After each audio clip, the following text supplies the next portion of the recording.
بسم الله الرحمن الرحيم. الحمد لله رب العالمين،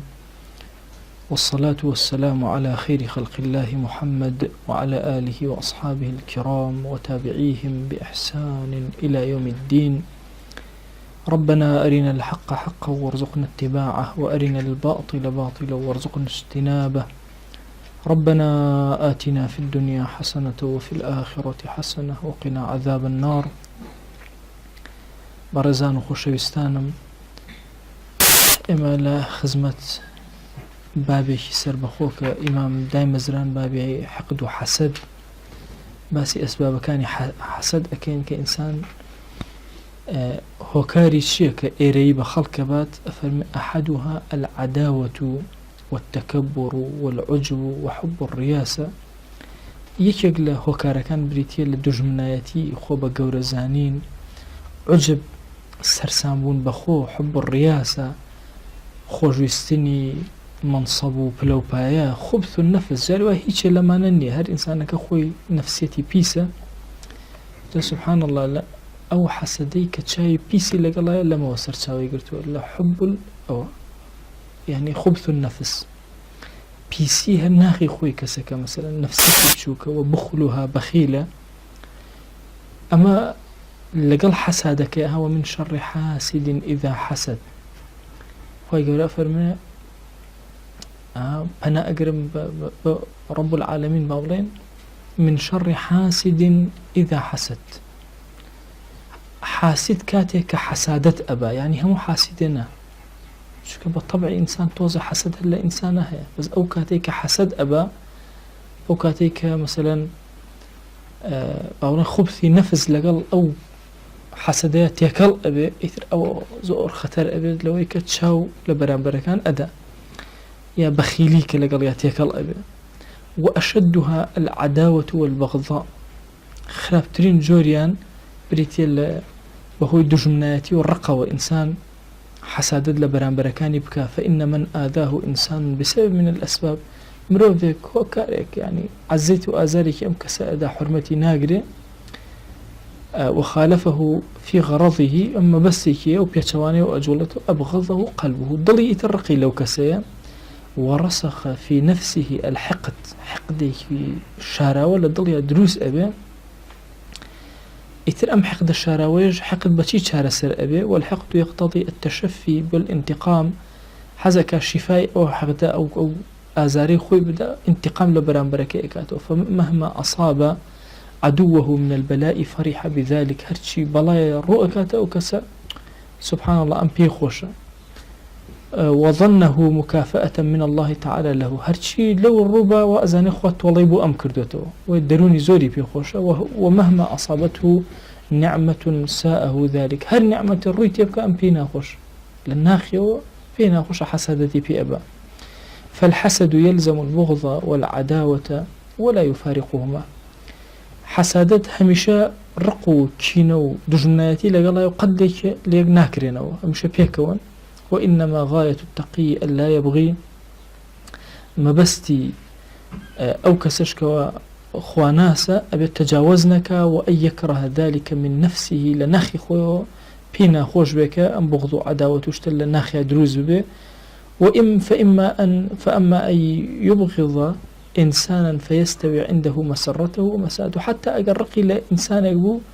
أبيت شاكا وخرافة، مثلا لو إنسانا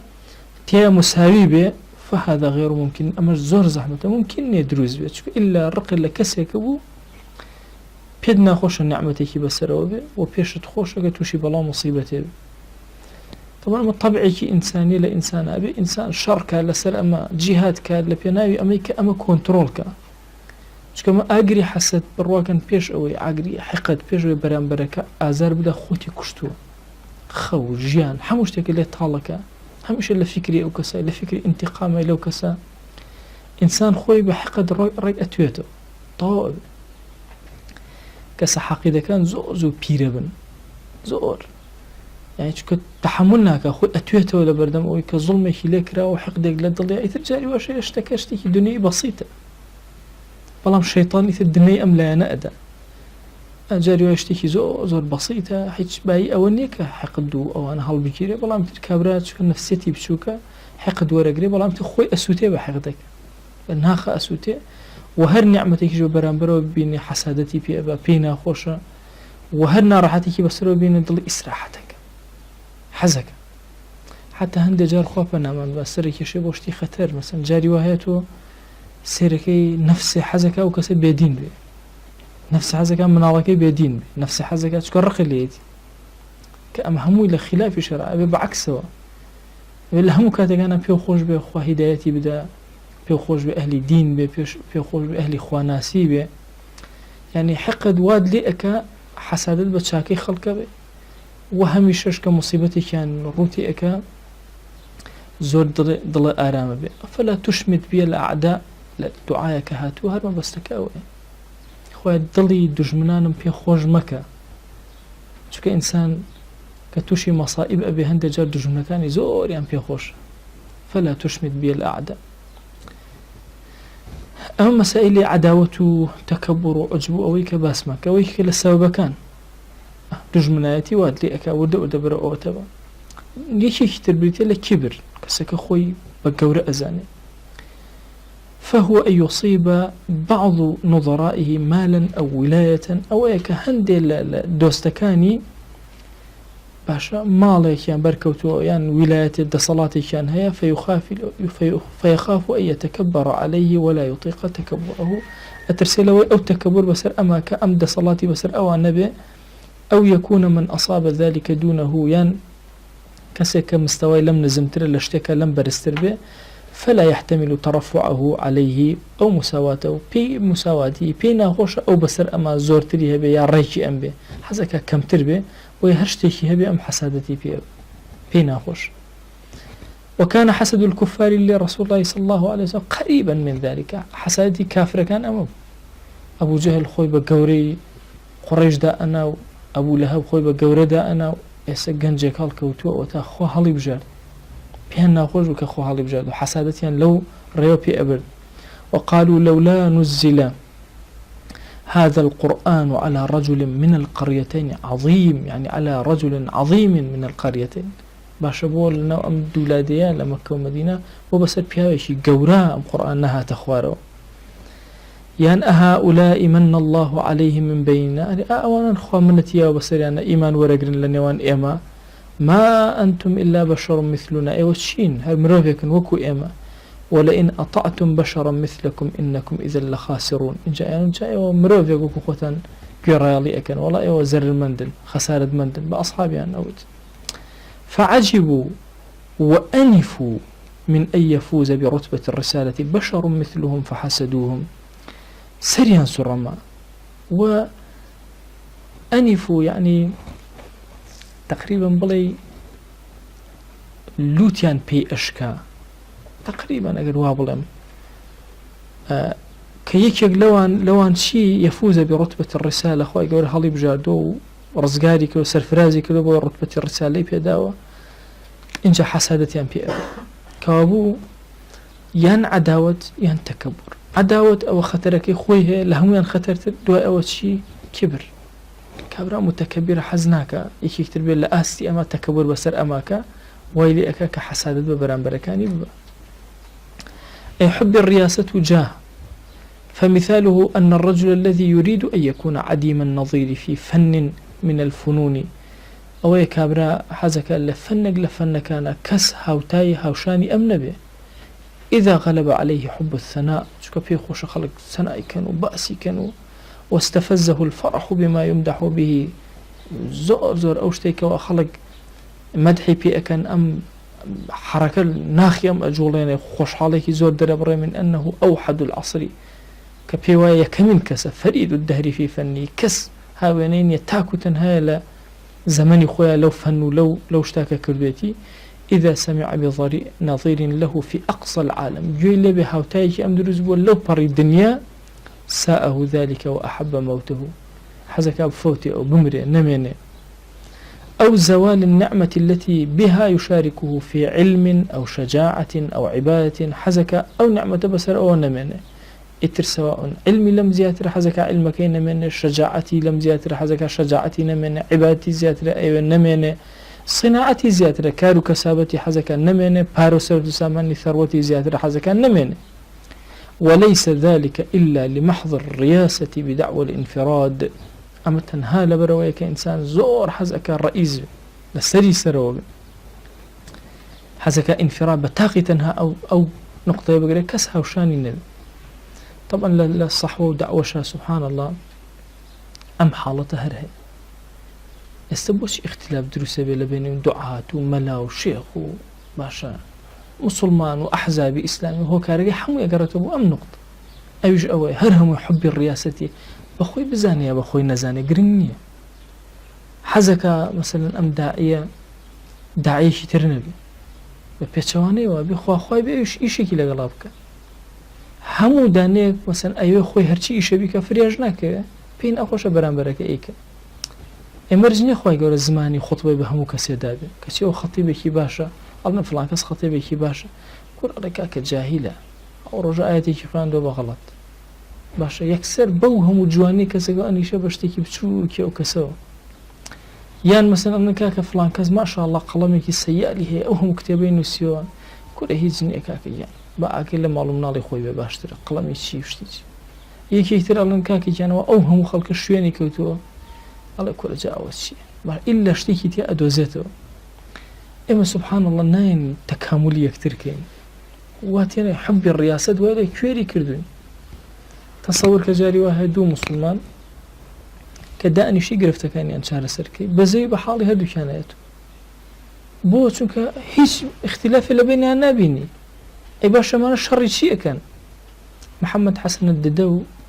يشك لو زاناني كخلقي شنقيطة يعني يشك لو زاناني ك 25 سال خبري رخصنوي جماعات إسلامية كشر يعني بولا هندستان ولا عراق ولا مصر ولا أزام حمو عمري خوي فقير لو أسرف كله فيه يزور عالم وكو دادگرق لبي بزوتنا وكان هميشه كيشان ودرز ام بيا ورشت حتى لسوريا لم أخيرا للبنان لزور شوين تروا الحال يعني سيركي للقسكانيا هميشه نقطة كان إجارته بوشي الله همو كس كدليل شرعي بو خوي إهانته خوي أبي تقاضي خوي الله نابي أبي ليك خلق قضاوتي كان نابي خود بباشترين بزاني أبي خلق بلا أريتو باشتري يا خرابتري بويا هري شكل إيما سيركي كاتك اختلاف مالا كسيك أبي هم بناء بين أو آيات بو خوي إهانته أو حديث بو خوي إهانته جارك لمالك ميوان بوم جنومير دكر أو خو أفريقيا بياوك وفاتي كردوها بياوك وتي إبا قرباني بيغمبر صلى الله عليه وسلم أو هم وجنة جواني هنا والله شرب جنبين باشا ذا هوليري أبو خو أفريقيا يا ربي خزان إشي وتي إبا قرباني فاطمة بم أو أنا بيغمبر صلى الله عليه وسلم حزينك جدي بسرادات باشا أيش دليل خوي وأيش دليل خوي هو والله أصلي شركش هيج مسائل الدين نبو يعني بيتشابو يعني الدين أصلي شركة مثلا بريتي ولا قضية كتير أفردك بينا خوش جني بسرعة إيش حزك جن بينه والله هردي كان محاولة كرها دليل بو إيشكي خويا بينه لمسائل تفسير قرآن يكيد لمرجكاني مفسر أويا كنا بفكري سابقي هبه بيشتر فكري كي بقرآن بكون جانا وفكرك خوي أبين لقرآن هو فكرك يعني دربينه بوي هر تفسيرك بو شوازن وسبب فكرك سابق علماء كسب ملاحظه ونشانه برساري انا سدانا بو من تفسير امام الزمخشري كزنهات ودواي زمخشري سود لزمخشري ورنقري بلام زمخشري علماء يكسر ملاحظه لسدانا اقول لي اعتزالي بتشنك فكري اعتزالك هاتوا محاوله اكا ايت كان بحسب فكرك خوي تفسيرك او ملاحظه لسدروز بو يكيق لو صفتان مفسر أبي تجردك يك مسائل لبيشيني فكري خوي نخت بيش قرآن ويا قرآن آياتك بيني وبلا أمن أبي خوي تسليمك بقرآن لقال يا برو قناعتي بهرشي كل خدمة القرآن أو تفسيرك أو أبي بوش وازا نق قرآن بيش بيبكاتب وفكري خوي دي مسائل سبحان الله صحوة إسلامي أمر حب الرئاسة دواي كدوا خو كسمنا لين والله رئاسة ما بيخوش مثلا سيركي داعيكي زور باشي خزمتي أو دينك شو روجي خصوصا سريك داعي كتير ملاي كتير مثلا زوري بينا خوش حزبك إسلامي سركوتن بدزين حزبك تري إسلامي بينا خوش يبويا بي خوش بويا يخو بهر كامشان بلا يخو نالي من حب الرئاسة هي بويا نابي أي شون بيني أكا باشتي كتير بيني أكا على كاكا منهجي من أو منهجي أو غلطة منهجي أو شتي نقصانة فلان داعي كاكا نازاني قصبك ما أبيتن مثلا الله والله كاكا الريابازة أبيت أنواع أشتي بو أدوزيتو بەڵام ئەساسەکە وردی کەرەوە ئەم حەسادەتە لەکوێوە سەرچاوی گرتووە لە حبی ڕیاسەتەوە خۆشویستنی گەورەبوون و باشە بوون بە مەسئول و ئەمە لە ئەساسی ناخەکە لێەوە سەرچاوی گرت بۆیە خەڵکی موسڵمان بە زۆر هوشیار تەعاملکەن زۆر ئاگایان لەو خاڵە ئەفەرمێ وقد كان علماء اليهود ينكرون معرفة النبي صلى الله عليه وآله وسلم ولا يؤمنون خوفا من إبطال رئاستهم سبحان الله يعرفونه كما يعرفون أبناءهم والله عند العلماء أفرمون عبد الله كوري السلامان الله والله لكركاني خومان أولادي خومان ذات الأمازاني أو بيغمبر عليه الصلاة والسلام بمحمد شو كبو خندوانة توراة سور أزان أو كسيك موسى عليه السلام عيسى عليه السلام إشارتي بيداوة وموسى عليه السلام للتوراة إشاراتي بوهاتو بلام إنكاري أمانك الآن والله أمانية هرناشي ناسي أشياء زانية يعرفونه كما يعرفون أبناءهم بوشي شو كبير أنا كده باش شوين أو بكين تخوة ما حيش ما نامن خلق شتمان بويا نشتك نامن أبي شوين أمبياو بوازد الدنيا بيني لا والله بابلين ناي ناسين باشتر وانا زاني قبل إناي ناسين تنها ناسري شو أم فكرين ويا كديت زور كات أو كساني ك بيشتر بون أيانوي بكب كردنوا يا بخوجل كردن لي يا بجوابين داني وأذن أكوجيتو ناكوجيتو وفكرة وديت بتاعتي أجر لسر حق الراسي بقى بطالبه ومدتك ونبي إذا قال لسر راستي بي روج برو قشأك أتو إسافر مهمو عالم كوبوتو وإسلام محوك نيهلا أي أتواني يت أو بلاماري أمتي إسلامية سيرك لبشتي خويا ومسلمان وكوين لشاو دروسة بي نزن شبكان يعني بروا كان جارك شون بو السفرة فقيوين فقي كان أبي بقدر أمجورة الرشد مش هم فقي كان ليه الريسكر وتما ليه بوسن من ليه الرمانية خمنا أوكا جا ماسي كانت ليه وليه بيقرن يوتيان باش والله من الرمانية وقستنا أوكا الرمان نتقي هم الكرة وتيان ما الله أوبي أخو هريكي هات ندروا لا أوكا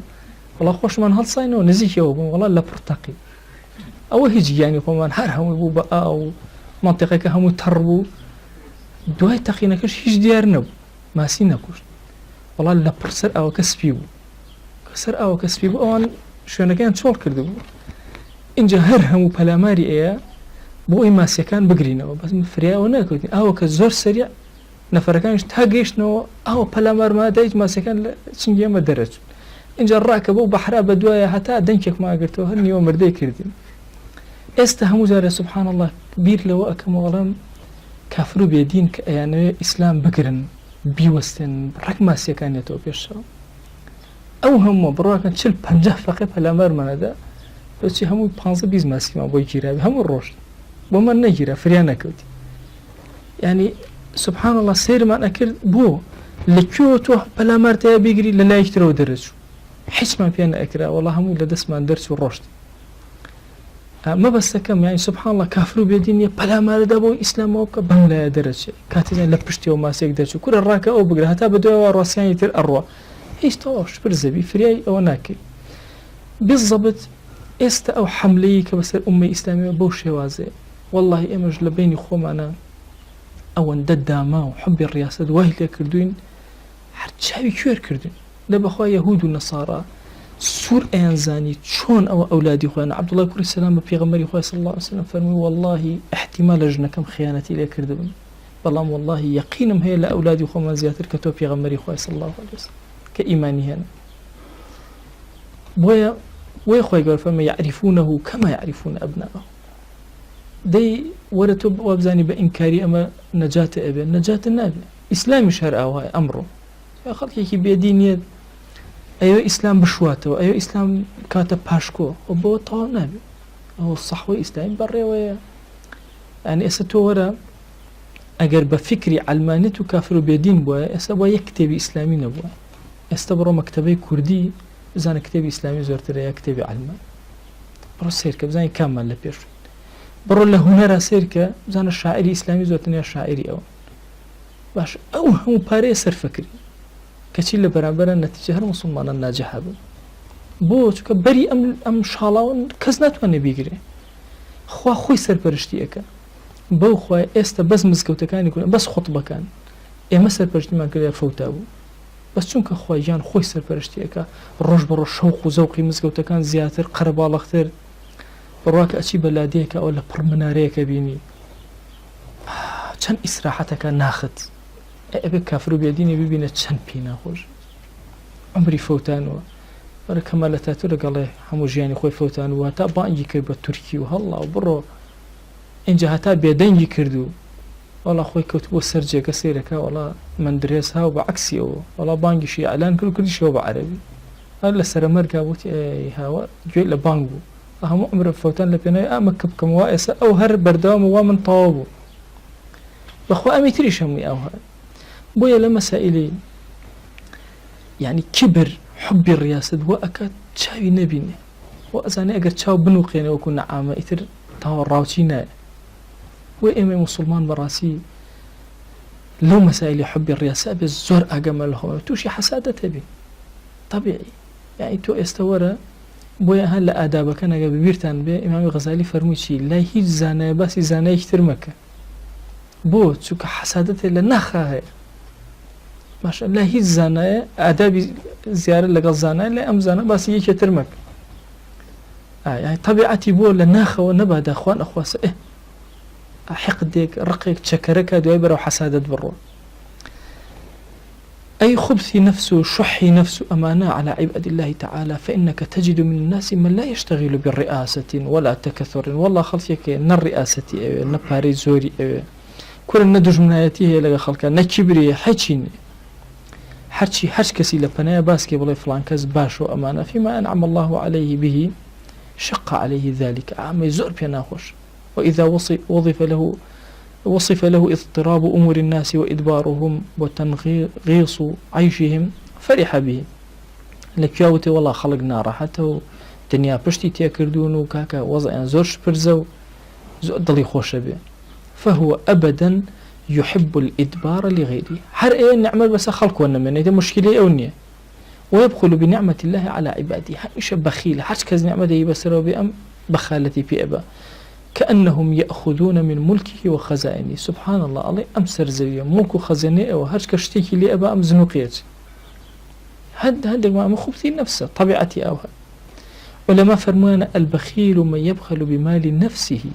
كرة بخيل أوهاك بخالط بمال خوشي أبا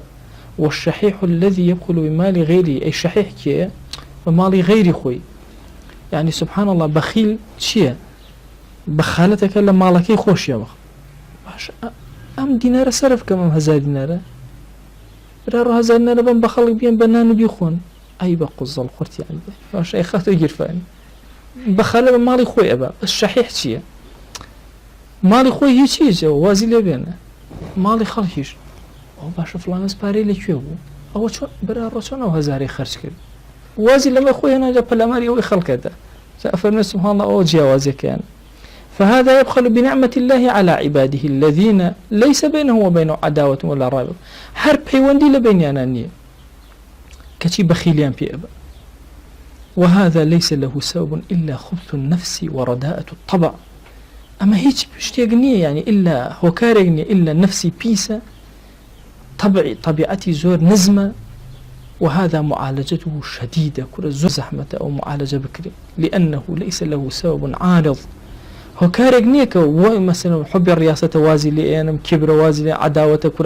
رجع عداوتك أبرم أما حل ناخية هي سببني فيعمل على إزالتها تإشكال لا يبقى بل سببه خبث الجبلة حل أساسه أو نفسيتي بيسا فيعصر إزالته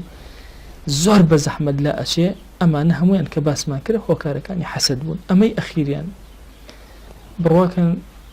طبعا مەلا زۆر شدیەتە بەردەست يعني جارێک ئافرەتێک دیماوەسە من نەزرم کردووە لە ماڵی خۆمە ناچمە دەرەوە کچم بۆچی وەکەی نەزر بچیتە دەرەوە چۆن مسلمان کەی ئەوە ماوەسە من بەدەست خۆم نییە وەڵڵی حەج کەس هەرچی هەبێ من تەماعیتێک بەدەست خۆم نییە جاقیچێکە کچم تەماعیتی ئەەکەی زۆر تەبێ بڵە خوا ئەیان هاوێنێەوەم پێم بەخشە تۆ وەهابی کوروتی ماساوانی هەر پێم ناخۆش شتیان هەبێ طبعا لە ژیانی خۆ نەزانم یەکی هەراوە پێی ناخۆش بێ خەڵک شتی هەبێ یەکەم جار بزانە